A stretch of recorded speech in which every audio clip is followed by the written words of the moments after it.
Imagina una gran ciudad, elegida por Dios, bendecida y protegida. Sin embargo, poco a poco, se hundió en la traición, la idolatría y la corrupción. Jerusalén fue una vez un símbolo del pacto divino, pero su infidelidad la llevó a un destino que pocos realmente entienden. ¿Qué ocurrió realmente en los días previos a su destrucción? ¿Qué juicio cayó sobre ella y por qué? La historia que estamos a punto de revelar es mucho más profunda e impactante de lo que imaginas. Hay un detalle oculto que muchos pasan por alto, pero que podría cambiar por completo tu perspectiva sobre este evento. Quédate hasta el final, porque esta historia no se trata solo de Jerusalén, se trata de lecciones, consecuencias y una advertencia que aún resuena hasta el día de hoy. En el corazón de un vasto y árido valle, donde la tierra parecía haber sido tocada solo por la mano del tiempo, crecía una vid. Durante años había sido nutrida, podada y cuidada por el agricultor, quien conocía el suelo y las estaciones como pocos. Cada día él la vigilaba, esperando que los frutos de su dedicación finalmente aparecieran. Pero en su lugar, la vid permanecía seca y sin vida, sus ramas débiles y sus hojas opacas. La promesa de abundancia que había esperado se convirtió, año tras año, en una amarga decepción. El agricultor, cansado, sabía que una planta que no da fruto no tiene valor. Pensó en todo lo que se podría hacer con esa madera, quizás para construir algo fuerte o utilizarla para un buen propósito. Pero en lugar de eso, la vid solo consumía sus recursos y paciencia. No estaba cumpliendo su propósito. Así que, con el corazón pesado, el agricultor finalmente tomó su decisión. La vid sería cortada y quemada. No serviría para nada más que ser reducida a cenizas. De igual manera, los habitantes de Jerusalén se habían convertido en esa vid estéril. Dios, que los había elegido y cuidado con su gracia, ahora miraba la ciudad con tristeza. Durante años, Él los guió, envió profetas e hizo promesas, pero el pueblo de Jerusalén, con corazones endurecidos, se desvió del camino que Él había puesto ante ellos. Ignoraron sus mandamientos, se volvieron hacia los ídolos y corrompieron lo que una vez fue puro. Al igual que la vid que se negó a dar fruto, el pueblo de Jerusalén no cumplió con la promesa que se había hecho a sus antepasados. La ciudad, que antes era bendita, se había vuelto espiritualmente estéril y el juicio divino era inevitable. Dios miró Jerusalén, que ya no producía justicia, bondad ni misericordia, y sintió una profunda tristeza. La ciudad, elegida para reflejar su gloria, ahora estaba vacía, como una planta sin vida. Y así como la vid quemada fue reducida a nada, Jerusalén enfrentaría la destrucción, no como un castigo cruel, sino como la consecuencia natural de su negativa a dar fruto digno. El fuego, acercándose como un juez implacable, consumiría la ciudad. El calor de la verdad y la justicia divinas no sería suave, sino que convertiría a Jerusalén en cenizas. Cada calle, cada plaza que una vez resonó con alegría, ahora llevaría las marcas de la destrucción. El fuego que consumía Jerusalén no era solo físico, sino también simbólico. Un fuego que purifica, que expone el fracaso del pueblo para responder al llamado de Dios. A los ojos de Dios, Jerusalén ya no era el símbolo de vida que una vez fue. Se había convertido en un reflejo de desolación como esa vid estéril. Así como la madera de la vid era inútil, los habitantes de Jerusalén, con sus corazones endurecidos, estaban destinados a enfrentar el juicio que ya estaba a la vista. Y al igual que la madera seca que se desintegra al contacto con una llama, la ciudad experimentaría el fuego de la corrección divina. Esto no era el deseo de Dios, sino más bien la consecuencia natural de su infidelidad. Sin embargo, incluso en medio de la destrucción, aún había esperanza. Así como un agricultor podría un día plantar nuevas vides en el suelo, Dios también prometió que, a pesar de la caída de Jerusalén, habría renovación, una oportunidad de redención, si el pueblo se volvía hacia Él con genuino arrepentimiento. Jerusalén se estaba ahogando en la iniquidad, y Dios, que había sido paciente durante tantos años, ahora miraba su ciudad con profunda indignación. Él, que la amaba con un celo inmenso, vio que el pueblo se había corrompido por completo, cerrando sus ojos a la verdad y apartándose de su protección. El juicio ya no se demoraría, y la sentencia divina estaba a punto de cumplirse. En su justicia, Dios declaró que Jerusalén sería tratada como leña. La madera, inútil y sin valor, sería consumida por las llamas, sin misericordia. La ciudad, que una vez fue el centro de su presencia en la tierra, ahora sería el escenario de una destrucción implacable. No habría escape. El juicio venidero sería universal y sin excepciones. Incluso aquellos que habían logrado escapar de calamidades pasadas no serían perdonados esta vez. Dios declaró que incluso aquellos que se sentían protegidos, que pensaban que estaban a salvo de la ira divina, enfrentarían la furia del Señor. La ciudad, como la madera inútil de la vid, no tendría dónde esconderse. Dios habló directamente a Jerusalén, recordándoles el pacto que habían quebrantado y la alianza que habían desestimado.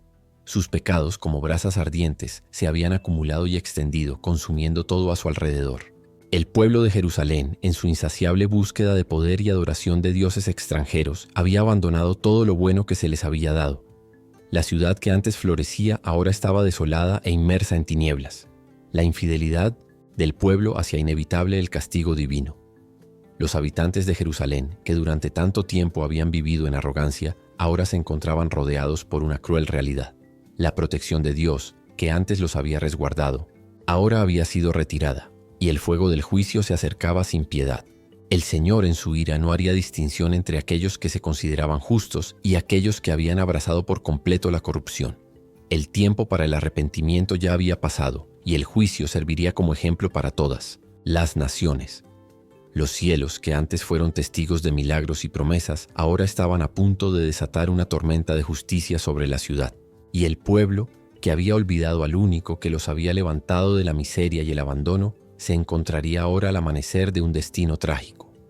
Las calles, que antes sentían los pasos de los justos, se llenarían de desesperación, mientras Jerusalén se convertía en el objetivo de un juicio inmenso. Pero incluso en su ira, Dios habló con la esperanza de que se aprendiera una lección. La destrucción de Jerusalén reflejaría el abandono de Dios por parte del pueblo, pero también serviría como una advertencia para el mundo. El fuego que consumía la ciudad no solo traería la muerte física, sino que también sería una purificación, una limpieza de una nación que se había desviado de su llamado original. Al final, Jerusalén ardería no solo por sus transgresiones, sino por su falta de arrepentimiento. Y el mensaje era claro: la infidelidad traerá destrucción, pero aquellos que se vuelvan a Dios con humildad y arrepentimiento encontrarán gracia, incluso en medio del juicio. Antes de convertirse en la ciudad reverenciada y reconocida que es hoy, Jerusalén tuvo un comienzo humilde y triste. No siempre fue el glorioso centro de adoración y promesa que muchos conocen. De hecho, en su origen era despreciada y rechazada por todos. Dios, con su visión más allá del tiempo, vio el destino de la ciudad antes de que siquiera naciera. Era una ciudad sin valor, negligida, olvidada por los hombres y desechada. Cuando Jerusalén aún estaba en sus primeros días, era como un bebé recién nacido dejado abandonado a morir. No había nadie que se hiciera cargo de ella, nadie que extendiera una mano para ofrecer protección. Sus calles no resonaban con risas, ni sus hogares albergaban familias que miraban al futuro con esperanza. La ciudad estaba al final del camino, como un niño que sin amor se encontraba al borde de la obliteración. Aquellos que pasaban no veían ningún potencial, ninguna fuerza futura, nada que valiera la pena salvar. Pero Dios, en su incomprensible misericordia y amor, la miró. Vio a ese niño abandonado y sangrante, arrojado a un rincón frío del mundo, y decidió que no, sería desechado. A pesar de no ser cuidado, a pesar de no contar con los recursos necesarios para crecer y prosperar, Dios decidió darle vida. La tomó en sus brazos y la trató con la ternura de un padre, ofreciendo lo que nadie más podía. La limpió, sanó sus heridas y la nutrió, alimentándola con su gracia y bondad. A lo largo de los años, Jerusalén floreció. La ciudad que nadie quería ahora se convertía en algo precioso a los ojos de Dios. Surgió como una hermosa joven, con murallas fuertes y un pueblo que comenzaba a comprender la grandeza del amor que Dios había derramado sobre ella. La ciudad antes rechazada comenzaba ahora a brillar como una perla. Dios la hizo famosa, conocida por su belleza, prosperidad y la presencia del Altísimo. Su juventud fue como una promesa cumplida, y la ciudad creció en importancia, atrayendo admiración y respeto de todos los alrededores. Jerusalén ya no era solo una ciudad, se había convertido en un símbolo de la gracia divina, una ciudad que por su origen debería haber desaparecido, pero que ahora estaba viva y fuerte. Al hacerlo, Dios le dio una identidad, la levantó del polvo, transformándola en un testimonio de su poder, misericordia y redención. El pueblo que vivía allí fue testigo de esta transformación, y muchos comenzaron a reconocer que esta ciudad, antes despreciada, ahora estaba siendo moldeada por las manos de Dios. Sin embargo, el ascenso de Jerusalén no ocurrió sin un propósito. Dios no hizo todo esto simplemente para que la ciudad se enorgulleciera de su belleza o prosperidad. La verdadera misión de Jerusalén era representar el pacto de Dios con su pueblo. Se suponía que debía ser una ciudad santa, un lugar donde la presencia de Dios fuera reverenciada, donde se practicaran la justicia y la misericordia. Debía servir como ejemplo para el mundo, demostrando cómo el amor de Dios podía transformar incluso los lugares más desolados en un testimonio vivo de su fidelidad. Pero lo que Dios esperaba con el tiempo era que Jerusalén no olvidara sus humildes comienzos y la gracia que la había levantado. En cambio, debía vivir con humildad y gratitud por todo lo que Dios había hecho por ella. Cuando Dios miró a Jerusalén, vio algo más que una ciudad. Vio una esposa, radiante y preparada para el amor eterno. Como una joven virgen a punto de casarse, Jerusalén era ahora el centro de una relación especial, única y sagrada entre Dios y su pueblo. Él la eligió, no por su grandeza o mérito, sino por su inmensa gracia. Y como un esposo apasionado, Dios la adornó con belleza y riquezas más allá de los deseos humanos. Dios la vistió con las mejores prendas, la adornó con piedras preciosas y la rodeó de gloria que la hizo famosa. El oro y la plata que le dio no solo eran símbolos de riqueza, sino signos de su favor. Las joyas eran testimonios de su promesa, cada una reflejando una parte de su amor inmensurable. La fragancia de la novia, los tejidos de sus vestidos, todo en ella irradiaba la belleza de esta relación divina. La trató como a una reina, alguien digna de cuidado, honor y amor devoto. El matrimonio simbólico entre Dios y Jerusalén no solo era un acto de pacto, sino también una invitación a una vida de obediencia, reverencia y pureza. La relación entre Dios y su ciudad reflejaba lo que Él deseaba de todo su pueblo: fidelidad y amor inquebrantables en respuesta a su bondad. Él no quería que Jerusalén fuera como otras naciones, que adoraban dioses impersonales y sin poder. Él quería un pacto profundo, personal y vivo, donde su presencia fuera el centro de la vida de la ciudad. En su generosidad, Dios hizo de Jerusalén una de las ciudades más grandes del mundo antiguo. Se convirtió no solo en una capital política o militar, sino en un faro de luz para todas las naciones que la rodeaban. La fama de Jerusalén se extendió hasta los rincones más lejanos de la tierra. Reyes y gobernantes extranjeros viajaban desde lejos para admirar su belleza y riquezas. Sin embargo, el mayor tesoro de Jerusalén no estaba en sus piedras o metales preciosos, sino en la presencia de Dios habitando en ella. Su templo era el símbolo de su pacto con la ciudad, un lugar donde Él deseaba que su pueblo viviera en armonía con sus leyes y en gratitud por sus bendiciones. El pacto de Dios con Jerusalén, como un matrimonio, estaba marcado por una promesa de fidelidad mutua. Dios prometió proteger Jerusalén, defenderla de sus enemigos y conducirla a la prosperidad. Pero como en cualquier pacto, había un llamado a que Jerusalén permaneciera fiel a Él, a mantener la pureza de su adoración y los caminos de la justicia. Lo que Él ofreció a la ciudad fue inmenso, algo que ninguna otra nación podría imaginar. Pero a cambio, esperaba que Jerusalén respondiera a su amor con devoción absoluta e incondicional. Este matrimonio simbólico estaba en el corazón de la relación entre Dios y su pueblo, un reflejo de un amor tan profundo que no podía romperse fácilmente. El pacto de Dios con Jerusalén no era una mera formalidad, sino un pacto de vida, donde la ciudad debía reflejar la santidad y bondad de su Creador. Sin embargo, esta relación estaba constantemente en riesgo, ya que dependía de la fidelidad de la ciudad. Así que mientras Dios continuaba amándola, también esperaba que permaneciera fiel, honrando el pacto que Él había establecido. La belleza y la gloria de Jerusalén residían en su compromiso con Dios, y a cambio, Dios estaba dispuesto a hacer todo lo necesario para mantener este pacto vivo. Pero con el paso del tiempo, lo que parecía un matrimonio perfecto comenzó a deteriorarse. Jerusalén, la amada esposa de Dios, que una vez irradiaba con la belleza de su presencia, comenzó a alejarse de su amor.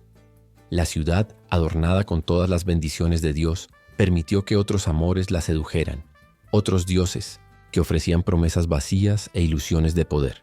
Ella, que debía ser fiel, se dio a la tentación y comenzó a prostituirse con las naciones que la rodeaban. La infidelidad de Jerusalén no fue solo un pequeño error. Intercambió los regalos de Dios, el oro, la plata, las joyas, las bendiciones, más preciosas, por ídolos. Los presentes que Dios le había dado para la adoración y la santidad fueron utilizados en actos de idolatría. En lugar de honrar al Creador, Jerusalén le dio la espalda y abrazó la adoración de dioses extranjeros. Usó lo que Dios le había dado para satisfacer sus deseos egoístas, entregándose a placeres temporales y fútiles, en lugar de mantener su pacto con aquel que la había levantado del abandono. Estos actos de traición no pasaron desapercibidos. La ciudad, una vez gloriosa, se convirtió en un reflejo de su infidelidad. En lugar de ser conocida por su pureza y justicia, Jerusalén pasó a ser conocida por su corrupción. Se entregó a toda forma de inmoralidad, como una esposa que había abandonado a su esposo por amantes, pero que en lugar de ser deseada, era cada vez más despreciada. Las naciones vecinas, que antes admiraban la grandeza de Jerusalén, ahora la miraban con asco, como testigos de un matrimonio destruido por la infidelidad. El pueblo de Jerusalén, que había sido elegido para reflejar la santidad de Dios, se convirtió ahora en un ejemplo de vergüenza. Su infidelidad ya no era un secreto, era visible para todos. Otras naciones, que antes tal vez envidiaban la pureza y las bendiciones de Jerusalén, ahora se escandalizaban por lo que la ciudad se había convertido.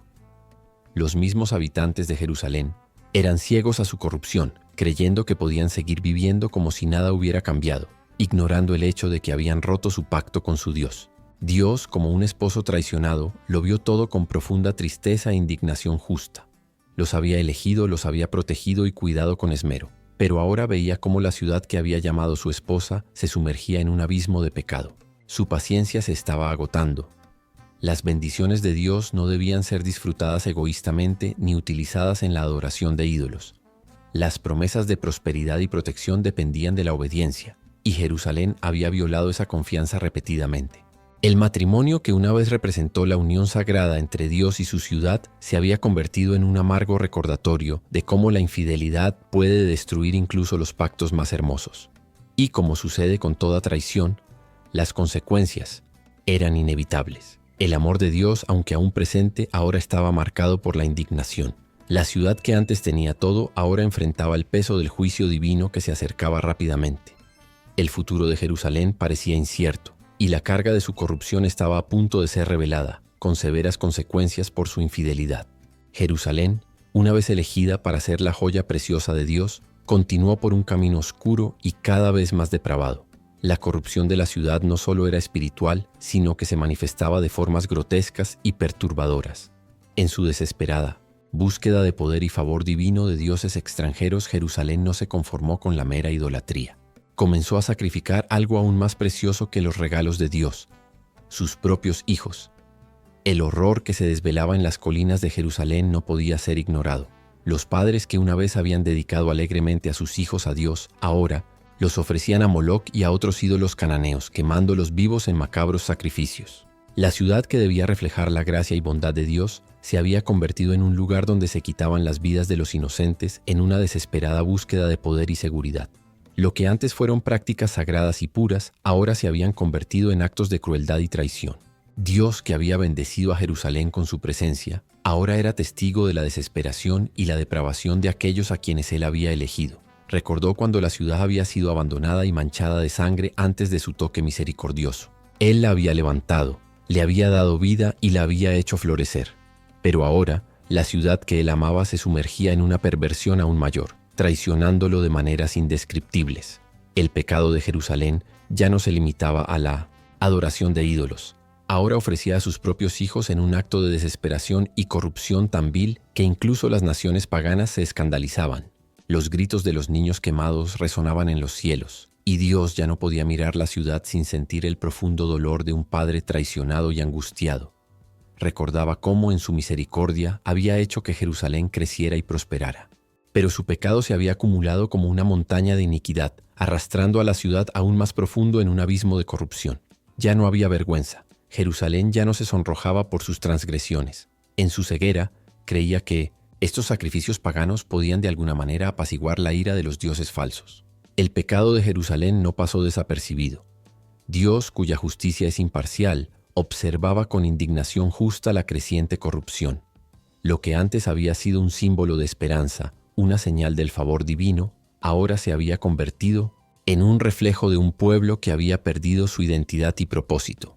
En lugar de buscar la misericordia de Dios, Jerusalén buscaba respuestas en dioses impotentes y crueles, sacrificando incluso los frutos más preciosos de su tierra. La perversión de Jerusalén no era simplemente una cuestión de adoración equivocada, Era una traición tan profunda que implicaba la muerte de inocentes y el abandono de su sagrado pacto con Dios. Esta transgresión era tan grave que no podía ser ignorada. Dios había dado vida a Jerusalén, y ahora, en su ceguera, la ciudad ofrecía las vidas de sus hijos a dioses falsos. El juicio que se avecinaba reflejaría la gravedad de este pecado. La ciudad estaba a punto de enfrentar las consecuencias de sus elecciones, y el dolor de Dios crecía con cada acto de maldad cometido por sus habitantes. Pero la decadencia de Jerusalén no se detuvo allí. En su insaciable sed de poder, prestigio y alianzas con otras naciones, se sumergió en una búsqueda desenfrenada de placer e inmoralidad. Lo que debería haber sido una ciudad de santidad y pureza se había convertido en un lugar donde la depravación y el pecado se extendían como un fuego incontrolable. Los templos de adoración dedicados a Dios fueron reemplazados por casas de inmoralidad, burdeles alimentados por la codicia y la corrupción de los líderes, que en lugar de proteger al pueblo, se entregaban a la misma depravación. Estos burdeles no eran meros lugares de prostitución, eran centros de poder y control, donde las alianzas con las naciones vecinas se sellaban a través de acuerdos inmorales y promesas de favores terrenales. Egipcios, asirios y babilonios, que pasaban por la ciudad, eran invitados a participar en esta red de pecado. Jerusalén, que una vez fue un lugar de pureza, se había convertido en un centro de tratos corruptos, donde el pecado se extendía sin control. La ciudad ya no buscaba la santidad de Dios, sino que se entregaba a la idolatría del placer y el poder terrenal. Los reyes y gobernantes de Jerusalén, que debían ser guías espirituales, se convirtieron en cómplices de este comportamiento, patrocinando e incluso promoviendo estos burdeles como si fueran símbolos de estatus y poder. Ya no había un propósito de rectitud. En cambio, la ciudad buscaba satisfacer sus deseos egoístas y ganar la aprobación de las naciones extranjeras, uniéndose a ellas en prostitución espiritual que hería el mismo corazón de Dios. El pueblo de Jerusalén, que debía ser una luz para el mundo, se había convertido en una ciudad de oscuridad y pecado. La depravación llenaba cada rincón y el pecado era evidente en cada calle y mercado. El concepto de pureza había sido distorsionado y la ciudad no reconocía cuán lejos se había apartado de Dios. El vicio y la inmoralidad estaban tan profundamente arraigados en la sociedad que la gente se había vuelto insensible al mal que los rodeaba. Una ciudad que debería haber sido conocida por su santidad ahora era infame por su vergüenza y pecado. Las alianzas hechas con las naciones vecinas no trajeron prosperidad ni seguridad, por el contrario, solo empujaron a Jerusalén más profundamente en la inmoralidad. En lugar de ser un ejemplo de justicia, Jerusalén se había convertido en una burla entre las naciones. Ellas miraban la ciudad con desdén, viendo a un pueblo que había cambiado su honor por placeres fugaces. Y los habitantes de Jerusalén, cegados por el pecado, no podían ver la gravedad de sus acciones. Dios, que había sido tan fiel a Jerusalén, ahora veía la ciudad, una vez llena de promesas y esperanza, convertirse en un lugar de desolación y desgracia. Él había dado a Jerusalén la oportunidad de ser su esposa, su amada, pero ella se había vendido a extranjeros, cambiando sus bendiciones por placer temporal. La ciudad se había convertido en un reflejo de su propio pecado, y Dios, con el corazón roto, sabía que el tiempo del juicio se acercaba. La depravación generalizada en Jerusalén no podía continuar sin consecuencias, y la ciudad estaba a punto de enfrentar la dura realidad de su traición. El pecado de Jerusalén ya no era una cuestión de simples errores o fracasos, era la construcción deliberada de un imperio de inmoralidad, donde la corrupción prosperaba en la indulgencia y la codicia. El mismo lugar donde Dios había mostrado su gracia, ahora se había convertido en un símbolo de la destrucción que sigue cuando un pueblo abandona sus caminos y abraza su propia ruina.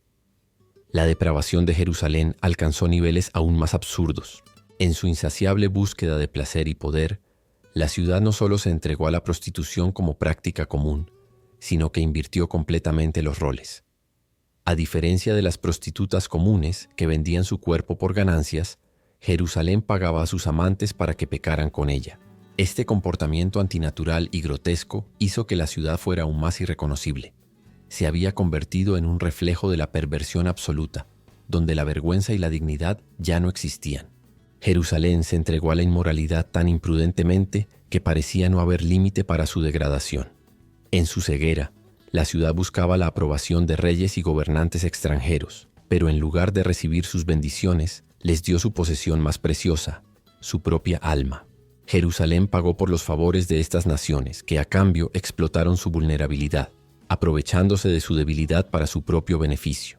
La perversión de Jerusalén se extendió más allá de la corrupción espiritual. Se infiltró en su política y en sus relaciones con otras naciones. Sus gobernantes, en lugar de defender la dignidad de su pueblo y honrar su pacto con Dios, buscaban complacer a los reyes extranjeros. La ciudad pagaba con oro, riquezas e incluso poder político, ofreciendo todo para seducir a los gobernantes de tierras lejanas como si fuera una amante desesperada, dispuesta a entregar todo por su aprobación. Dios miró a Jerusalén con profunda tristeza, viéndola abandonar todo lo que él había establecido. El pecado de la ciudad ya no era una cuestión de debilidad momentánea. Se había convertido en una elección consciente de apartarse de Dios y una búsqueda desesperada de validación en manos de gobernantes paganos. Lo que una vez fue una ciudad amada y protegida, ahora se había convertido en un juego de apariencias, donde agradar a los demás importaba más que honrar al Señor. El comportamiento de Jerusalén era una burla de todo lo que él había mandado. Mientras otras naciones, a pesar de sus prácticas inmorales, aún sentían algo de vergüenza por sus acciones, Jerusalén las realizaba abiertamente, sin secretos, sin remordimientos. Se había convertido en lo opuesto a lo que una ciudad santa debería ser, despojada de toda pureza y reverencia. Pero el aspecto más grotesco de todo esto fue que Jerusalén, en su locura, no solo se entregó al pecado, sino que lo hizo voluntariamente. Pagó para corromperse, buscó las alianzas equivocadas y se alejó aún más de Dios. Era una búsqueda interminable de poder, placer y reconocimiento, y la ciudad estaba dispuesta a pagar el precio más alto para lograrlo, incluso si ese precio era su propia alma. Dios, en su amor y justicia, ya no pudo ignorar el abismo en el que Jerusalén se estaba arrojando. La ciudad se había desviado tanto de su plan que ahora estaba atrapada en un ciclo vicioso de pecado, sin esperanza de arrepentimiento. La ira divina se acercaba porque la ciudad que él una vez hizo florecer ahora estaba irremediablemente corrompida.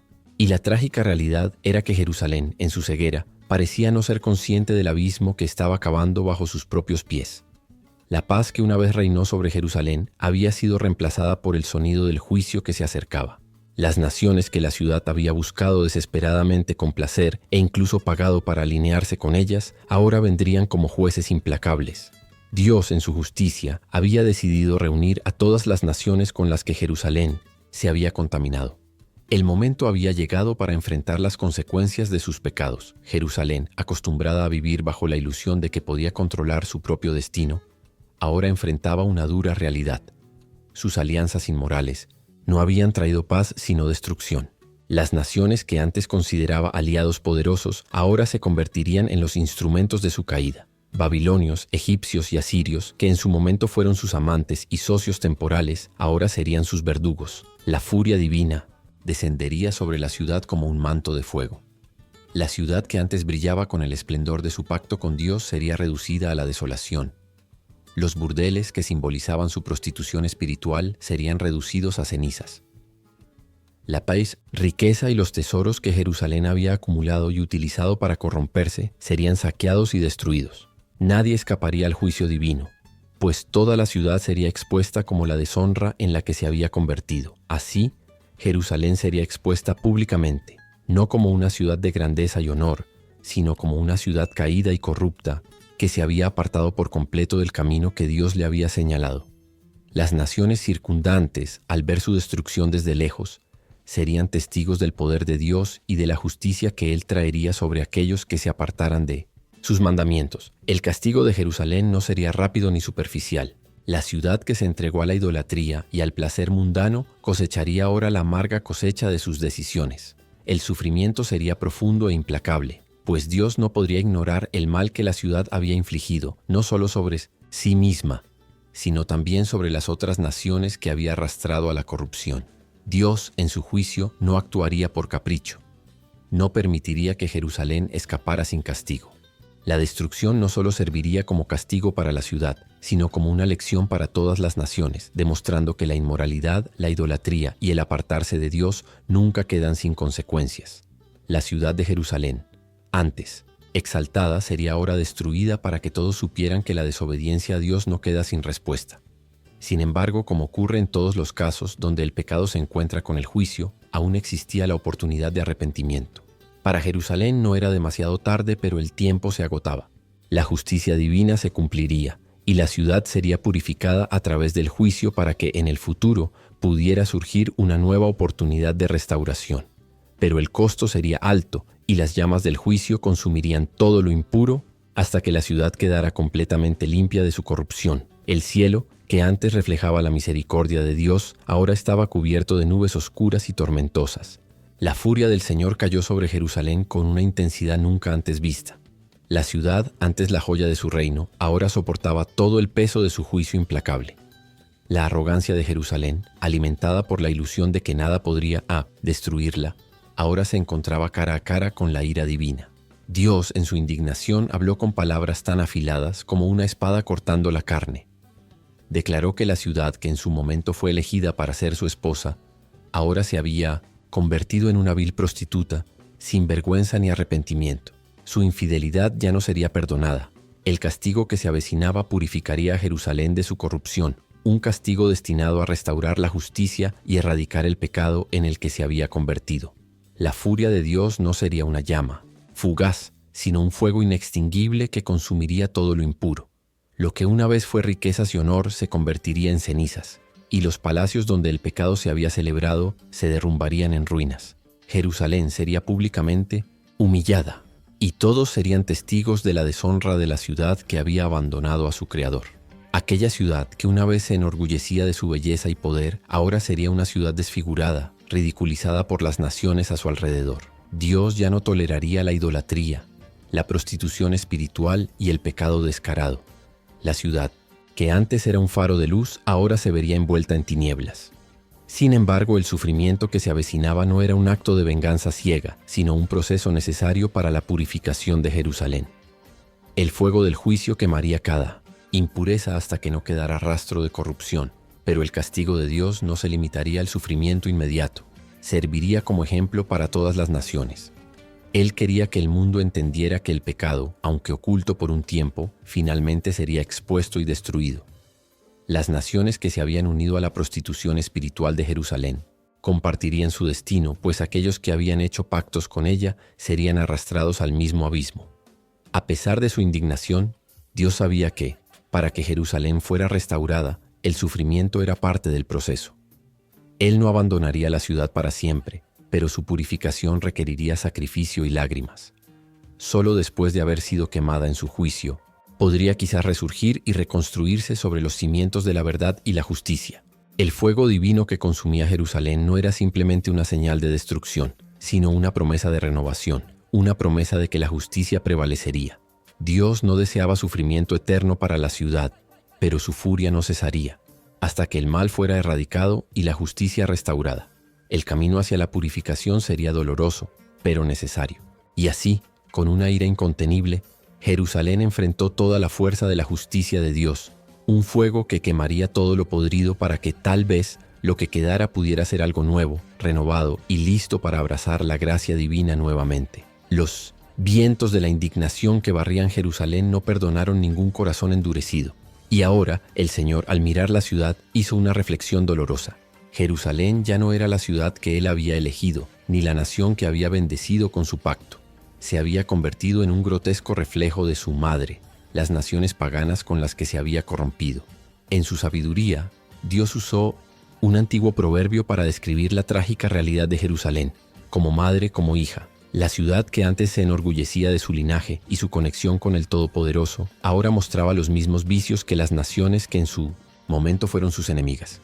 Como una hija rebelde, Jerusalén imitaba los peores aspectos de su madre: idolatría, corrupción, la incansable búsqueda del placer y una creciente distancia de Dios. No solo siguió los pasos de sus hermanas, sino que las superó, convirtiéndose en aún más corrupta. Su prostitución espiritual, alianzas inmorales e idolatría desmedida eran más escandalosas de lo que cualquiera podría haber imaginado. Dios miró Jerusalén y vio un espejo roto de su propia historia, una repetición de los errores de sus antepasados, ahora intensificados por su propia arrogancia. Él había traído luz a esta ciudad, pero ella había elegido la oscuridad. Le había permitido crecer y volverse grande, pero se había vaciado de su gracia, siguiendo ciegamente los caminos de naciones que nunca lo habían servido. Cada paso que daba la alejaba más de la justicia y la verdad que él deseaba para ella. Y sin embargo, Dios no abandonó por completo a Jerusalén. La promesa de restauración aún permanecía en el horizonte, pero solo llegaría cuando la ciudad finalmente se reconociera a sí misma como la hija perdida que se había alejado de la casa del Padre. El Señor declaró que no solo restauraría a Jerusalén, sino que también devolvería otras ciudades como Sodoma y Samaria, que habían sido destruidas por su propia maldad.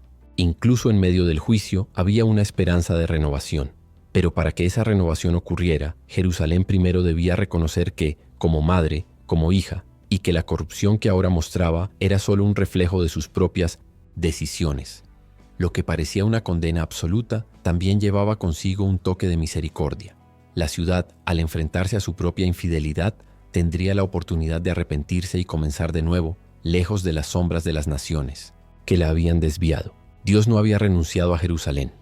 Su justicia y su amor estaban entrelazados, esperando el momento en que la ciudad se volviera hacia Él y finalmente se reconciliara con el propósito que Él había establecido para ella desde el principio. La lección era clara, como madre, como hija. El ciclo de pecado que Jerusalén había iniciado necesitaba ser roto. Para que la restauración fuera completa, la ciudad tenía que hacer lo que sus hermanas no habían hecho: arrepentirse, reconocer su error y volver al Señor.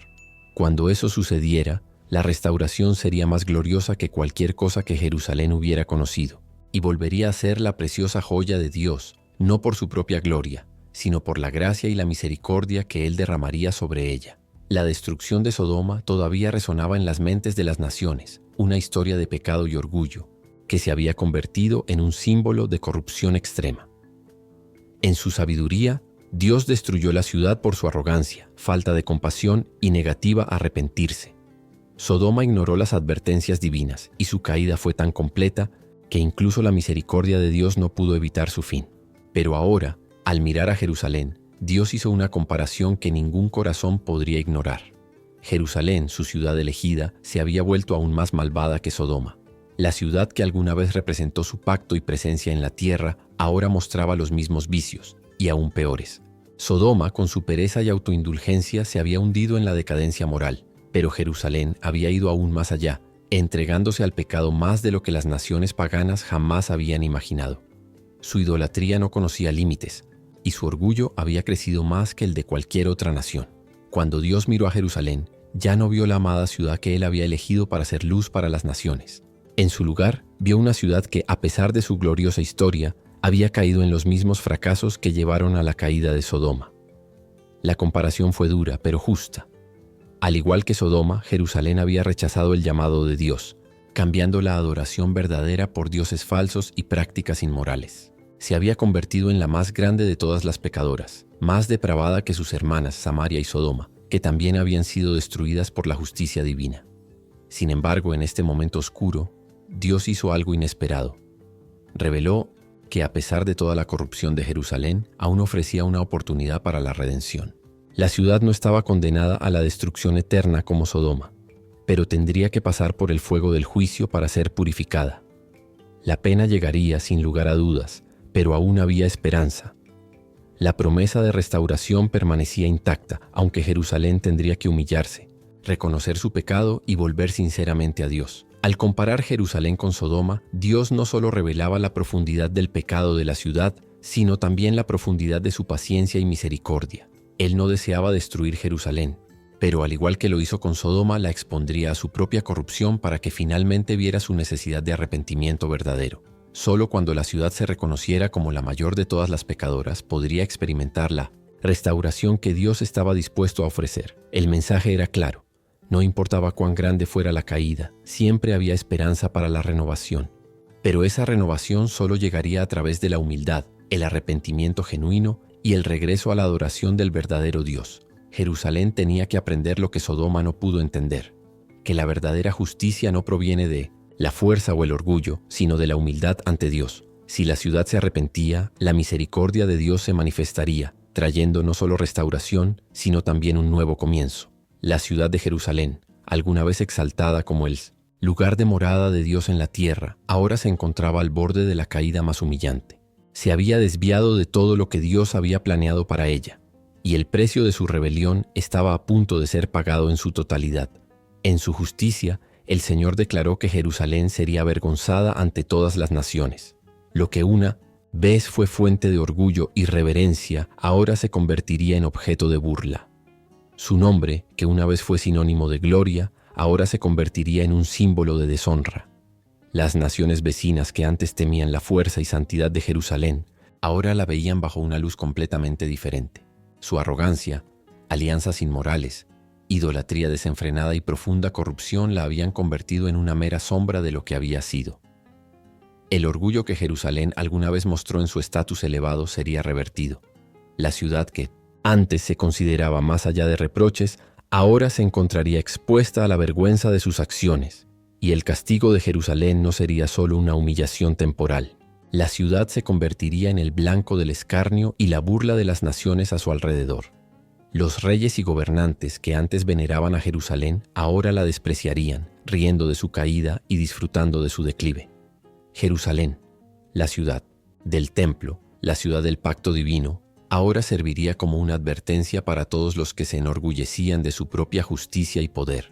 Se había convertido en un ejemplo de lo que ocurre cuando el orgullo y la desobediencia se entrelazan. Sin embargo, por doloroso que fuera el castigo, permanecía una verdad fundamental. La vergüenza de Jerusalén era una consecuencia directa de sus elecciones. Se había alejado de Dios, quebrantado sus leyes y se había entregado a la idolatría y la inmoralidad. Ahora tendría que enfrentar las consecuencias de sus actos. El Señor no era un Dios que pasara por alto la justicia. Permitiría que Jerusalén sintiera el peso de su pecado, y esa vergüenza sería un medio para llevar a la ciudad al arrepentimiento. Sin embargo, Dios no había abandonado completamente a Jerusalén. Aunque la ciudad tendría que enfrentar la vergüenza de su corrupción, aún había esperanza para el futuro. La vergüenza y el arrepentimiento de Jerusalén serían los primeros pasos hacia su restauración.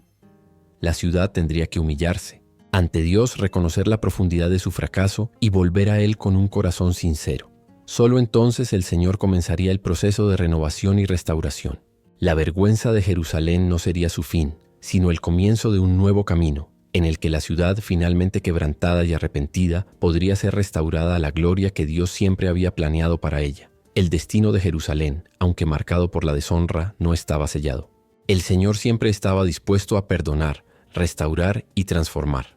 Pero eso solo ocurriría cuando la ciudad se reconociera a sí misma como la mayor de todas las pecadoras y se volviera a Dios con un corazón contrito. Así, su vergüenza se convertiría en un instrumento divino para romper su orgullo y prepararla para regresar al Señor. A pesar de toda la corrupción y la vergüenza que Jerusalén enfrentaba, el Señor nunca la abandonó por completo. Incluso cuando la ciudad parecía estar al borde de la destrucción total, Dios, en su infinita misericordia, había reservado una promesa de restauración para ella. Sabía que el sufrimiento y la vergüenza eran necesarios, pero no los veía, como el final de su relación con Jerusalén. Más bien eran parte del proceso de purificación. La ciudad estaba a punto de pasar por un largo periodo de humillación, pero al final esa vergüenza se convertiría en una nueva oportunidad. Dios prometió que así como Él restauró a Sodoma y Samaria, también restauraría a Jerusalén. Esta restauración no sería simple ni rápida, pero llegaría en el tiempo divino, cuando la ciudad verdaderamente se arrepintiera de sus pecados. Esto no sería un regreso a su antigua gloria, sino más bien la promesa de un nuevo pacto, basado en el arrepentimiento sincero y la verdadera adoración de Dios. Jerusalén tendría que pasar por el fuego de la purificación, un fuego que quemaría las impurezas y dejaría solo lo que fuera puro y digno a los ojos del Señor. Pero, al final de este proceso, la ciudad ya no estaría marcada por la vergüenza y la corrupción. En su lugar, sería restaurada a su posición original de bendición, honrando a Dios como la ciudad elegida destinada a ser su luz para el mundo. Sin embargo, esta restauración requeriría que Jerusalén enfrentara la dura realidad de su condición. No habría atajos ni excusas. La ciudad tendría que humillarse, arrepentirse profundamente y buscar la misericordia de Dios con sinceridad. Cuando ese momento llegara, la ciudad sentiría el peso de la restauración en sus mismos huesos.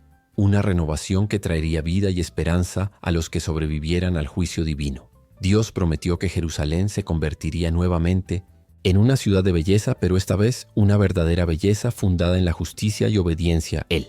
Le daría a la ciudad una nueva oportunidad para cumplir el destino para el cual había sido llamada: ser la nación que liderara al mundo en la adoración al único y verdadero Dios.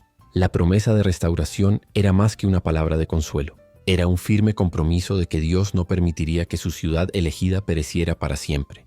Incluso frente a la profunda corrupción y vergüenza, Él no abandonaría su plan divino. Jerusalén tendría que pasar por el fuego, pero ese fuego la purificaría para que pudiera florecer nuevamente con nueva vida. Así, el castigo, por severo que fuera, no era el final, sino un medio para un fin. La promesa de restauración llevaba consigo una renovación completa, una nueva oportunidad para que Jerusalén viviera conforme a los planes de Dios.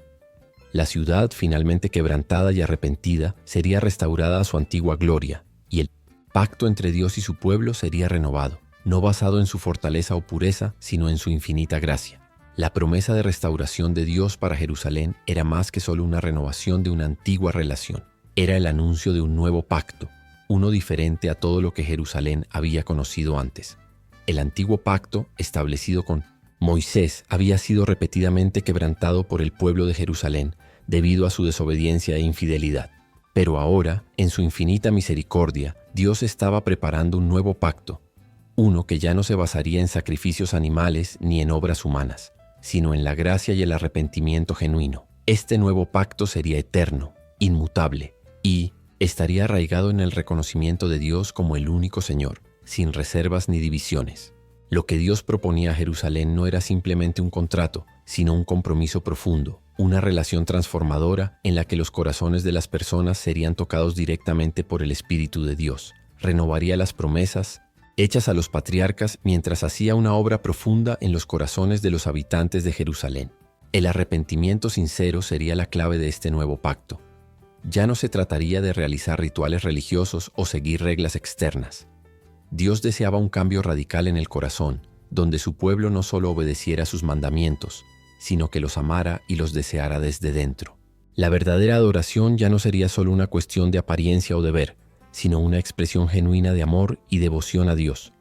El Señor también prometió que en este nuevo pacto escribiría sus leyes en los corazones del pueblo de Jerusalén, no en piedra, como en los tiempos antiguos, sino dentro de cada persona. La obediencia se convertiría en una respuesta natural al amor de Dios, no algo impuesto desde afuera. Convertiría corazones endurecidos en corazones de carne, sensibles a su voluntad y guiados por su espíritu. Además, Dios prometió que en Minamot Etins, este nuevo pacto perdonaría los pecados de su pueblo de una manera que nunca se había hecho antes.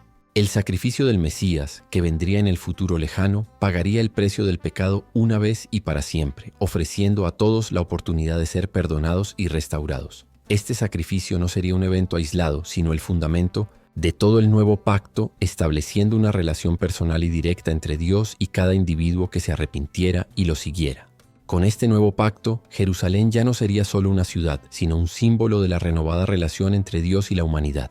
La ciudad, que una vez estuvo marcada por la corrupción, ahora sería transformada por la gracia divina. Se convertiría en un testimonio de cómo el arrepentimiento, la renovación y la misericordia de Dios pueden restaurar incluso los corazones más rotos. Y aunque la ciudad seguiría enfrentando desafíos y dificultades, ahora tendría una base sólida, ya no construida sobre su propia fuerza o méritos, sino sobre el amor inmenso de Dios. El nuevo pacto, entonces, sería la promesa de un futuro mejor para Jerusalén y para todos los que aceptaran la gracia de Dios. Ya no dependiente de fracasos humanos, sino sostenido por la fidelidad divina, este pacto transformaría los corazones de las personas y las llevaría de regreso a su propósito original: ser luz para las naciones, reflejando la bondad y justicia de Dios en un mundo perdido.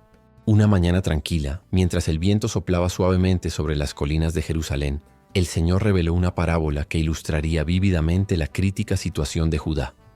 La trajo a la vida como una visión en la que dos poderosas y majestuosas águilas surcaban el cielo, sus alas cortando el aire con gran fuerza. Una representaba a Babilonia y la otra Egipto. La primera águila, Babilonia, era la más imponente de todas. Sus ojos brillaban como faros de luz y sus garras, afiladas como cuchillas de hierro, desafiaban cualquier resistencia. Descendió del cielo y con gran fuerza arrancó una rama de un árbol poderoso que representaba al rey Sedequías de Judá. Esta rama, aún joven y llena de promesas, fue llevada lejos a una tierra distante, donde la águila plantó una vid, simbolizando al pueblo de Judá bajo el dominio babilónico. Al principio, la vid parecía crecer bien, sus raíces asentándose firmemente en suelo extranjero bajo la constante vigilancia de la águila. Sin embargo, este joven árbol comenzó a volverse hacia otra águila, Egipto. El deseo de libertad e independencia creció dentro de él, y David buscó alianzas con Egipto, ignorando por completo la autoridad de la águila babilónica que inicialmente le había dado la oportunidad de prosperar. Esta búsqueda traicionera es de un nuevo aliado, buscando protección de una águila más cercana, fue un acto de rebelión, desafiando el pacto hecho con Babilonia. Pero esta elección, como reveló el Señor, traería desastre sobre la nación. Las raíces de la vid comenzaron a marchitarse debido a su infidelidad, y la promesa de un futuro seguro se desvaneció rápidamente. En su error, Judá ignoró la fuerza de lo que Dios había establecido y se entregó a lo que parecía un refugio, pero que finalmente conduciría a su destrucción. Dios explicó que este intento de aliarse con Egipto no solo quebrantaría la confianza establecida con Babilonia, sino que también traería consecuencias desastrosas sobre el pueblo de Judá. No permitiría que la infidelidad y la traición quedaran impunes. El juicio de Dios sobre esta rebelión sería severo, y la venganza de las naciones que Judá había traicionado llegaría rápidamente. La vid, que alguna vez pareció fuerte y llena de potencial, ahora estaba a punto de ser devastada por las propias elecciones del pueblo, y el Señor advirtió que el reino de Judá sería derrocado. Babilonia, la águila original que había plantado la vid, no permanecería en silencio. Enfurecida por la traición de Judá, regresaría con gran furia, arrancando la vid y dejándola seca y sin vida. La promesa de prosperidad y seguridad que Babilonia había ofrecido inicialmente se convertiría en una pesadilla, y el castigo sería inevitable. La parábola dejaba claro que las elecciones de Judá tendrían consecuencias profundas e irreversibles. La desobediencia y la búsqueda de alianzas con naciones idólatras y poderosas no eran solo errores políticos, sino afrontamientos directos a la autoridad y los planes de Dios. El destino de la nación estaba ligado a su lealtad, y al romper el pacto divino, Jerusalén estaba cavando su propia tumba. Sin embargo, el Señor no dejó de ofrecer una última oportunidad para un cambio verdadero. La vid, aún joven y con raíces fuertes, podría ser restaurada, pero solo si había un arrepentimiento genuino.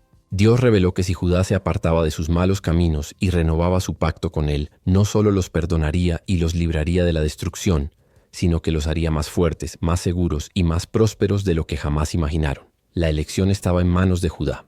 ¿Seguirían por el camino de la rebelión, buscando refugio en la fugaz fuerza de Egipto, o volverían al Señor y al pacto que Él había hecho con su pueblo? Durante el calor del verano, mientras olas de aire abrasador se extendían por las llanuras de Judá, la tensión en las calles de la ciudad se volvía palpable. El pueblo sentía el peso de su destino mientras el rey Sedequías, el gobernante de Judá, reflexionaba sobre su próximo paso. Bajo el control babilónico, la ciudad estaba siendo vigilada de cerca, pero la libertad se sentía distante, casi inalcanzable. La presión para liberarse del control de Babilonia estaba creciendo, y Sedequías, débil y temeroso, tomó una decisión que sellaría el destino de su tierra. En una noche tranquila, alejado de la vigilancia babilónica, Sedequías envió secreto enviados al faraón de Egipto suplicando por ayuda. Fue un acto desesperado de rebelión contra el dominio babilónico. Creía que si formaba una alianza con Egipto, podría liberarse del poder de Babilonia y recuperar la independencia perdida de su reino. Pero como suele suceder con las elecciones impulsivas e imprudentes, Sedequías no comprendió la gravedad de sus acciones. Al buscar la ayuda de Egipto, estaba desafiando directamente el pacto hecho con Babilonia, un pacto que Dios mismo había establecido. El Señor, que ya había advertido al pueblo de Judá a través de los profetas, no podía dejar pasar esta traición desapercibida. Estaba profundamente airado por la decisión de Sedequías y la rebelión del pueblo. A través de un nuevo profeta, Dios reveló que el rey y su nación estaban a punto de cosechar las consecuencias de su desobediencia. Sedequías había roto el juramento que había hecho ante el rey de Babilonia, y esto traería deshonra y destrucción. Las palabras de Dios fueron duras, y el castigo era inevitable. El Señor declaró que Sedequías y su pueblo verían los resultados de su traición. No habría vuelta atrás para ellos.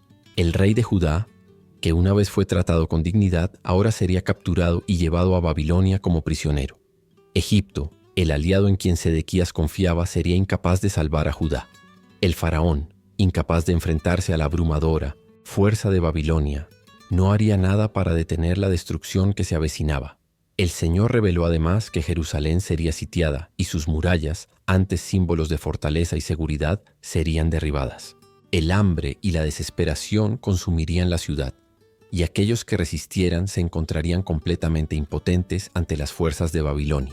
El pueblo de Judá, que antes se enorgullecía de su ciudad y su independencia, ahora enfrentaría la amarga realidad de que sus decisiones los habían conducido a la ruina. Aquellos que habían ignorado las advertencias de Dios en el pasado y obstinadamente persiguieron el poder y la independencia, ahora sufrirían las consecuencias de su infidelidad.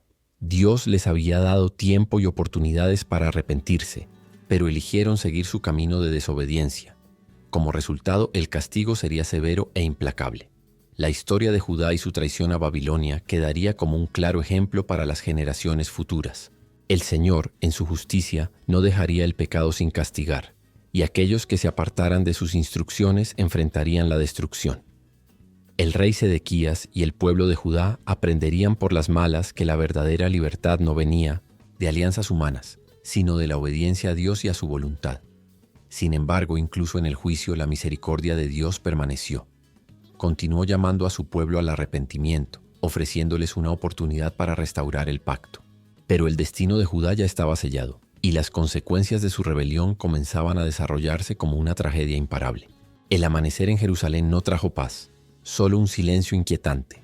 La noticia de la traición del rey Sedequías se esparció como un incendio. Los babilonios ya habían comenzado a rodear la ciudad, y la promesa de un futuro sombrío estaba a punto de cumplirse. Sedequías, quien había roto su pacto con Babilonia en busca de apoyo egipcio, ahora enfrentaba las consecuencias de su decisión imprudente.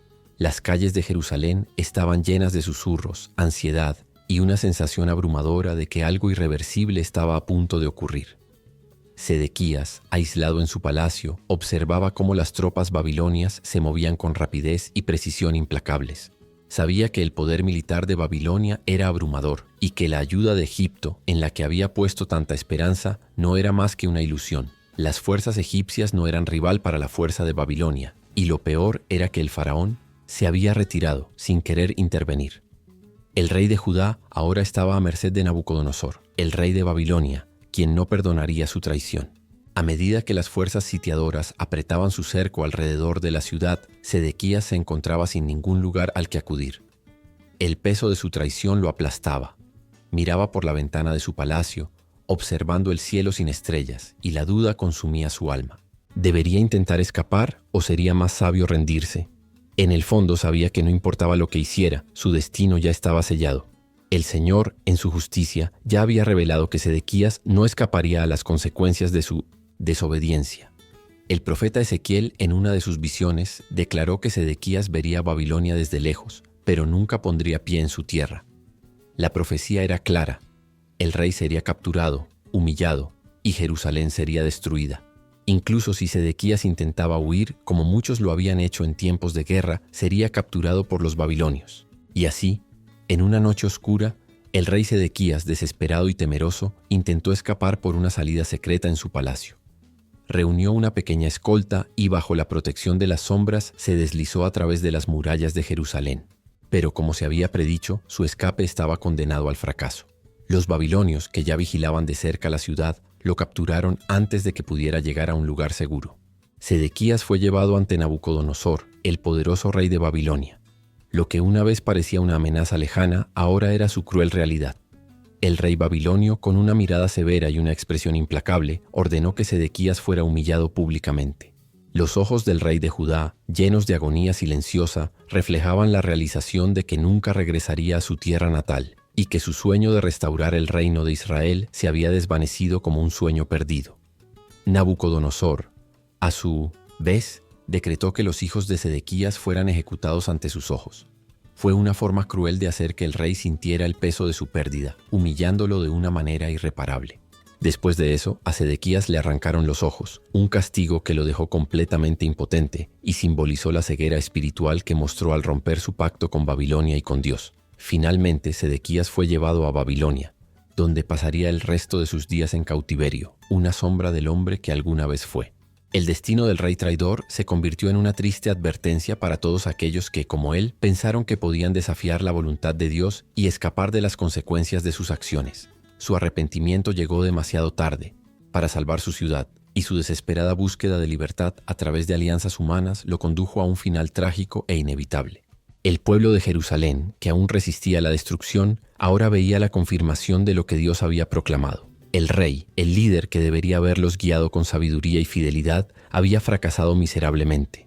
El castigo no solo era para Sedequías, sino también para todos aquellos que, como él, se apartaron de Dios, buscando soluciones temporales y frágiles en lugar de arrepentirse y regresar al Señor.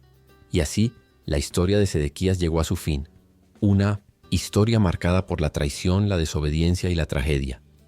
Pero no fue solo la historia de un rey, también fue un reflejo de un pueblo que, al seguir a su líder, también se apartó de Dios, trayendo sobre sí la desolación y destrucción que ya se había predicho. Después de la caída de Jerusalén, un aliento de desolación se extendió por la tierra. El imperio babilonio, con su fuerza abrumadora, había cumplido la profecía, destruyendo no solo la ciudad, sino también el sueño del pueblo de Israel de vivir en libertad bajo su propio liderazgo. Las calles, que una vez estuvieron llenas de vida y celebración, ahora estaban vacías, desoladas, resonando solo con el sonido de la destrucción y el lamento. El templo, símbolo de la presencia de Dios entre ellos, había sido derribado, y la nación estaba dispersa, exiliada y sin esperanza. Pero así como la oscuridad de la noche siempre es seguida por la luz del amanecer, así también Dios, en su infinita misericordia, tenía una promesa de restauración para su pueblo. A pesar de la gravedad de los pecados e infidelidades de Jerusalén, la voz del Señor no había sido silenciada. Sonaba en el desierto del cautiverio, como una suave brisa que traía consigo la promesa de algo nuevo, de un futuro más brillante. Dios, en su inmenso amor, anunció que su pueblo no sería olvidado, que había esperanza incluso en medio del dolor más profundo. En medio del exilio, Dios reveló una visión simbólica a través del profeta Ezequiel, la rama de un cedro que brotaría de un tronco talado. Aunque el trono de Judá había sido derrocado, la línea de David, aunque aparentemente destruida, no sería extinguida. Surgiría una nueva rama, un descendiente de David que traería restauración, justicia y paz, cumpliendo la promesa de Dios de que Israel sería restaurado. Esta rama, el Mesías, sería como un cedro poderoso y majestuoso, un símbolo de fortaleza, estabilidad y grandeza. Dios habló de un líder que no sería como los reyes anteriores, que fracasaron y cayeron en desobediencia, sino de un rey perfecto, un gobernante que viviría según los planes de Dios, trayendo vida, renovación y esperanza a la tierra. La visión de la rama del cedro trajo consuelo a muchos, pero también una invitación a la reflexión. La restauración no sería automática, dependería de un pueblo dispuesto a volverse hacia Dios, a abandonar los caminos de desobediencia que los habían llevado a su ruina. La rama del cedro sería la clave para la sanación, pero el pueblo tendría que caminar en la dirección de Dios, abrazando su misericordia y arrepintiéndose de sus errores. El Mesías, como la rama del cedro, crecería fuerte y sólido, enraizado en su fidelidad a Dios, y a través de él, Israel encontraría la verdadera libertad y paz que tanto anhelaba. La tierra que había sido devastada por la guerra y el pecado florecería nuevamente, y las promesas hechas a Abraham, Isaac y Jacob se cumplirían. La nación de Israel experimentaría una renovación espiritual y física, volviendo a ser luz para las naciones, como Dios siempre había deseado. Esta esperanza de restauración, sin embargo, solo se realizaría si el pueblo de Israel respondía al llamado de Dios con corazones sinceros, arrepentidos y dispuestos a caminar en obediencia. El exilio no era el fin, sino un momento de purificación, una oportunidad para el pueblo de reflexionar sobre su historia y encontrar el camino de regreso a Dios. Y así, incluso en medio de la desolación, la visión de la rama del cedro fue un recordatorio de que Dios siempre tiene un plan para sus hijos, incluso cuando todo parece perdido. Esta rama de cedro, sin embargo, no sería solo una esperanza para Israel. Representaba la llegada de algo más grande, el plan de Dios para toda la humanidad. El Mesías no sería solo un líder para los israelitas, sino para todas las naciones, trayendo salvación y redención a todos los que aceptaran su mensaje de amor, arrepentimiento y fe. Así, incluso en medio de la desolación, los ojos del pueblo de Dios se dirigieron hacia el futuro, hacia el cumplimiento de la promesa. La rama de cedro sería la prueba viva de que, aunque el castigo había sido severo, la misericordia de Dios era más grande y la restauración, aunque lejana, era posible. La historia de Israel no terminaría en la destrucción, sino que resurgiría con un nuevo comienzo, con un nuevo líder y con un nuevo pacto entre Dios y su pueblo. Los ecos del lamento de Jerusalén aún resonaban en tierras lejanas, donde los exiliados se sentían perdidos, a merced de un destino que parecía sellado de una vez por todas. El castigo de Dios, visible en cada ruina y cada lágrima, era un amargo recordatorio de cuán lejos se había alejado la ciudad de sus caminos. Sin embargo, en el corazón de este sufrimiento, Dios habló claramente, revelando una verdad que sería clave para entender sus acciones. Cada uno será juzgado por sus propios pecados. La antigua idea de que los hijos serían castigados por los pecados de los padres estaba a punto de ser desmontada. En tiempos pasados, muchos vivieron bajo el peso de la culpa de generaciones anteriores, como si el error de uno tuviera que ser cargado por todos. Pero Dios, en su perfecta justicia, anunció que esto ya no sería el caso. Cada persona en su individualidad sería responsable de sus propias decisiones, sus acciones y su fidelidad o infidelidad hacia Él. El pueblo de Israel y todas las naciones tendrían que entender que Dios no haría acepción de personas. Su juicio sería justo, imparcial y personal. Si el justo se aparta de su justicia, morirá por su maldad. Y si el impío se aparta de su impiedad, vivirá. Estas palabras resonaban como un faro de esperanza para aquellos dispuestos a volverse hacia Dios. Era una nueva oportunidad, una nueva ocasión para el arrepentimiento. La elección de cada persona, el libre albedrío, determinaría su destino final. Dios no se deleitaba en la destrucción, sino en la conversión del pecador, el cambio de corazón, para que todos pudieran tener vida. En el exilio, muchos comenzaron a reflexionar sobre sus acciones. Se dieron cuenta de que la destrucción no era una sentencia final, sino un medio de purificación. Ya no podían culpar a otros por sus propios fracasos, ni vivir con la esperanza de que la justicia de Dios sería influenciada por su linaje o la falta de responsabilidad personal. Ahora, cada hombre y mujer tendría que mirar dentro de sí mismos, examinar sus vidas y decisiones, y decidir si caminarían según los mandamientos de Dios o continuarían por el camino de la rebelión. Era una invitación a una reflexión profunda. Si te has apartado de mí, tienes el poder de regresar. Si has fallado, tienes la capacidad de levantarte. Tu destino no está en las manos de tus padres ni en tu historia, sino en tus propias manos. Dios dejó claro que no había fatalismo en su reino.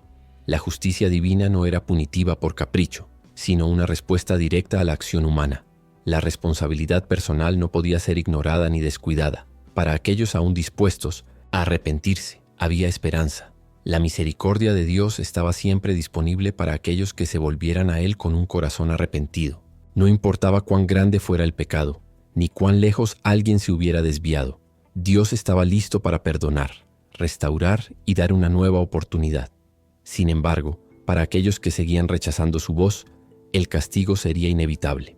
La justicia de Dios se cumpliría y Él no fallaría en traer la corrección necesaria.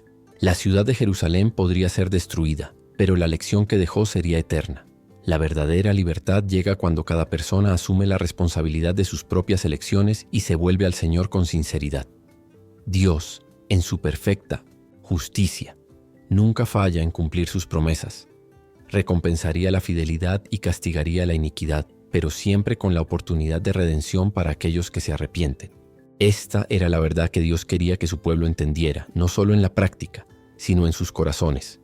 Porque al final, no era el castigo lo que definía quién era alguien ante Dios, sino la elección de arrepentirse y vivir conforme a su palabra. La devastación se había asentado como una sombra oscura sobre Jerusalén. Las murallas estaban en ruinas, los templos quemados, y los habitantes se arrastraban por las tierras del exilio, llevando el peso de sus decisiones. Pero en medio de la tristeza y la desesperación, una verdad divina seguía brillando como una luz distante, difícil de ver pero imposible de ignorar. El arrepentimiento aún era posible. En medio de los lamentos del pueblo, una voz resonó, suave pero firme, a través de generaciones y del tiempo. «No deseo la muerte del impío», dijo el Señor. «Deseo que se arrepienta y viva». Las palabras de Dios fueron como un soplo de vida sobre un pueblo espiritualmente moribundo. La oportunidad de redención no se había perdido, aunque pareciera demasiado tarde. Dios no estaba interesado en la venganza, sino en restaurar la vida, en traer paz a los corazones de aquellos que aún estaban dispuestos a regresar a Él. El pueblo de Jerusalén, marcado por siglos de infidelidad y traición, ahora se enfrentaba a una elección crucial: continuar por el camino de la arrogancia y el pecado, o finalmente volverse a Dios en verdadero arrepentimiento. Las piedras de las calles estaban llenas de rastros de lágrimas, y el aire, antes tan vibrante con orgullo, ahora parecía pesado de tristeza. Pero el llamado de Dios era claro. No importaba cuán lejos alguien hubiera llegado, no importaba cuán profundo fuera el pecado, la puerta al arrepentimiento seguía abierta. Si te has desviado, puedes regresar, dijo el Señor. Si te arrepientes de todo corazón, te recibiré. Era un mensaje de amor inmenso, una invitación a la transformación. El arrepentimiento no significaba solo lamentar las consecuencias de las acciones, sino un retorno genuino al Señor, un cambio de corazón. Era el abandono de toda idolatría e iniquidad, una entrega completa ante la gracia de Dios. Sin embargo, el arrepentimiento requería más que palabras. Exigía un cambio real, profundo y duradero. El dolor momentáneo, la vergüenza pasajera o las promesas vacías no eran suficientes. El cambio verdadero llegaba con una nueva disposición a vivir conforme a los caminos de Dios, a seguir sus mandamientos, a restaurar lo que había sido corrompido. El verdadero arrepentimiento traía consigo frutos de justicia porque un corazón genuinamente transformado ya no podía caminar por el camino de la iniquidad. Aquellos que se arrepintieron, que verdaderamente se volvieron a Dios, serían perdonados, y su pecado sería borrado como si nunca hubiera existido. Aquellas almas cargadas de culpa podían respirar con tranquilidad, pues la misericordia de Dios estaba al alcance de todos los que se humillaran ante Él. Pero el arrepentimiento también traería una lección profunda. Aquellos que regresaran al Señor verían que aunque el perdón era instantáneo, el proceso de restauración era gradual. El exilio no se levantaría inmediatamente. El dolor y la vergüenza no desaparecerían de la noche a la mañana. Pero poco a poco, la paz de Dios comenzaría a reemplazar la desesperación y la esperanza sería restaurada. La historia de Jerusalén no terminaría en las cenizas de la destrucción. En cambio, se convertiría en un testimonio poderoso de que no importa cuán lejos cayera la humanidad, la gracia de Dios siempre estaba disponible para aquellos que se arrepintieran de sus caminos. No había pecado tan grande que superara la misericordia de Dios, y no había barrera que pudiera impedir el regreso de un corazón quebrantado y contrito. En medio de la oscuridad del exilio, Dios ofreció una luz de redención. Aquellos que aceptaran su llamado serían restaurados y tendrían un futuro donde reinarían la paz, la justicia y la verdad de Dios. El arrepentimiento, una elección simple pero profunda, sería la clave para el renacimiento de Jerusalén, para que volviera a ser la ciudad del Señor, purificada y transformada. El pueblo de Jerusalén, marcado por el dolor del exilio y la destrucción de su amada ciudad, miraba a Dios con ojos de reproche. Muchos de ellos comenzaron a murmurar, acusando al Señor de injusticia. Ellos, que habían experimentado la ira de Dios, cuestionaron su equidad, alegando que el castigo que recibieron era excesivo, mientras que otras naciones que habían cometido pecados similares o incluso mayores, prosperaban mientras que ellos, el pueblo elegido, sufrían. Nuestra culpa es menor que la de ellos, decían algunos, sin poder entender la profundidad de su rebelión. ¿Por qué nos tratan con tanta crueldad cuando a otros los perdonan? Dios nos trata con más dureza que a otras naciones. Pero Dios, en su infinita sabiduría, respondió con una verdad que cortó el murmuro como una espada afilada. No es mi justicia la que está fallando, dijo, su voz fuerte y clara, atravesando el sombrío silencio. El problema no está en mi justicia, sino en vuestros corazones, que se han rebelado contra mí. El pueblo de Jerusalén, ciego en su dolor e indignación, no se dio cuenta de que el verdadero problema no era el trato de Dios, sino el estado de sus propios corazones. Habían vivido durante generaciones en desobediencia e idolatría, rechazando el llamado divino de Dios al arrepentimiento y la fidelidad. Se habían alejado de sus caminos, intercambiando su gloria por ídolos, sus mandamientos por deseos egoístas. El pecado de Jerusalén no era solo un pecado colectivo, sino algo profundamente personal en cada individuo que a lo largo de los años eligió alejarse de Dios. Dios luego reveló a su pueblo una verdad crucial. La justicia divina no era algo basado en comparaciones humanas. Soy justo en todas mis decisiones, explicó. Cada uno será juzgado según sus propias acciones y no según las acciones de otros. Cada uno de ustedes llevará las consecuencias de su pecado, y cada uno será recompensado por su justicia. No soy un Dios que muestra favoritismo. Doy a cada uno lo que merece, según sus obras.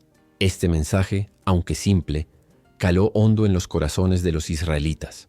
Se habían acostumbrado a mirar a su alrededor y medir su justicia según los estándares de otros, pero la verdadera medida de la justicia de Dios estaba en la respuesta de cada uno a su llamado. Si el pueblo de Jerusalén se hubiera arrepentido y se hubiera vuelto a Dios con un corazón sincero, su misericordia y gracia habrían obrado a su favor. Pero en su lugar, lo que ellos veían como injusticia era en realidad un reflejo de su falta de arrepentimiento, de un corazón que aún se negaba a reconocer la gravedad de sus propios pecados. Dios les advirtió que la verdadera justicia no podía ser manipulada por comparaciones con otros, pues Él conocía lo más profundo de cada persona. Cada individuo sería juzgado por lo que hizo, por la vida que eligió vivir, y no por lo que hicieron otros. Así, las falsas acusaciones de injusticia hechas por el pueblo se disolverían a la luz de la verdad. El Señor no mostró favoritismo, y por lo tanto, no habría error en sus juicios. Cada uno cosecharía lo que sembró. La respuesta del pueblo de Jerusalén a esta revelación sería un momento crucial. Tendrían que enfrentarse a la realidad de que su queja no era contra Dios, sino contra su propia desobediencia. El juicio de Dios no era injusto. De hecho, era una consecuencia lógica y necesaria para aquellos que se habían alejado de sus caminos. La verdadera justicia de Dios, imparcial y fiel, sería clara para todos, pero era responsabilidad de cada persona entender y aceptar la responsabilidad por sus acciones. Finalmente, los israelitas necesitarían aprender la lección fundamental. La justicia de Dios no se basa en comparaciones ni en favoritismos humanos. Está fundamentada en la verdad, la pureza de su carácter y la obediencia de cada corazón. El arrepentimiento, el verdadero cambio y el regreso al Señor serían la única manera para que la misericordia de Dios se manifestara nuevamente. El viento soplaba fuerte esa mañana, trayendo consigo un eco que cruzaba las montañas y valles, como un grito del mismo Dios. El pueblo de Jerusalén, aún marcado por las consecuencias de su rebelión, se reunió en grandes cantidades, con rostros sombríos y miradas vacías. Las palabras de Dios pronunciadas a través de los profetas ahora parecían más cercanas que nunca. Él había hablado con claridad, con fuerza, y ahora la decisión estaba ante ellos, la elección entre la vida y la muerte. Ante todos, Dios proclamó con voz firme y amorosa: «Hoy les pongo ante ustedes la elección entre la vida y la muerte, entre la bendición y la maldición.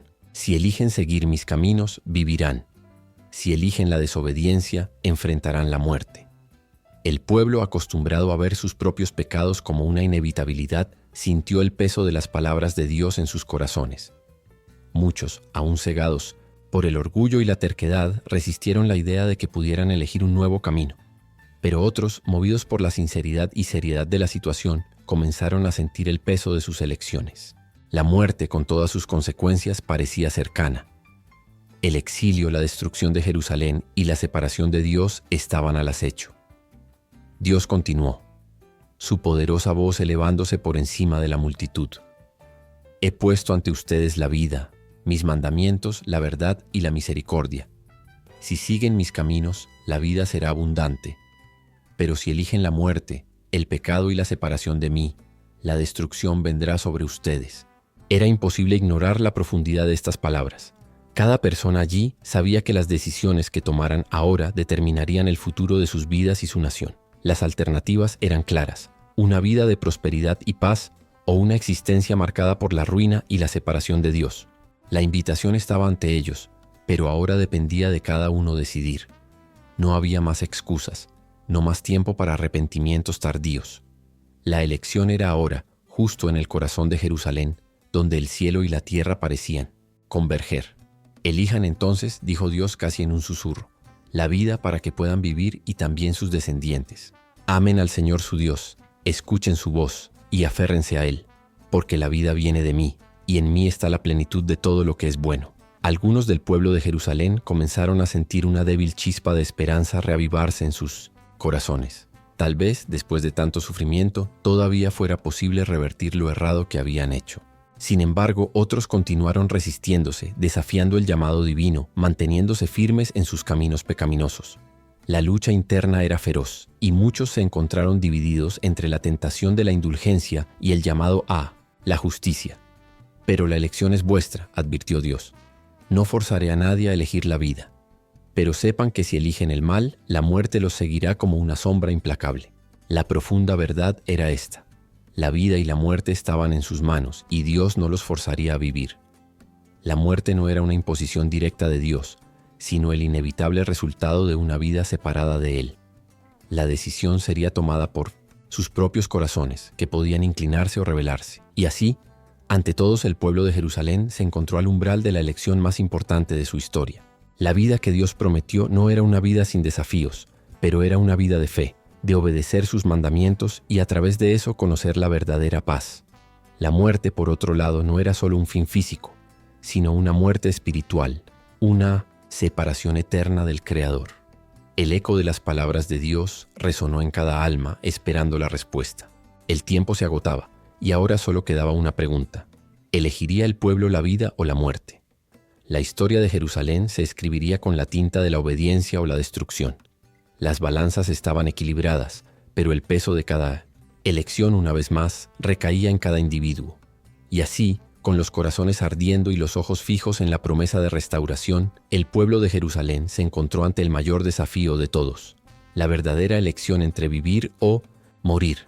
Y así, con las elecciones de Jerusalén aún resonando a través de la historia, se nos recuerda que las decisiones que tomamos hoy dan forma a nuestro destino.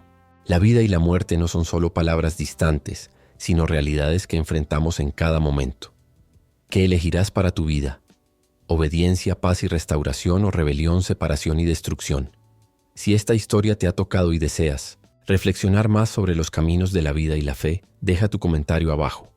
Nos encantaría escuchar lo que piensas. No olvides darle me gusta a este video para apoyar nuestro canal y suscribirte para no perderte los próximos episodios, donde continuaremos explorando poderosas lecciones y historias que nos hacen reflexionar. Nos vemos en el próximo video, donde continuaremos nuestro viaje de aprendizaje y transformación. Que tu elección sea la vida. Hasta entonces.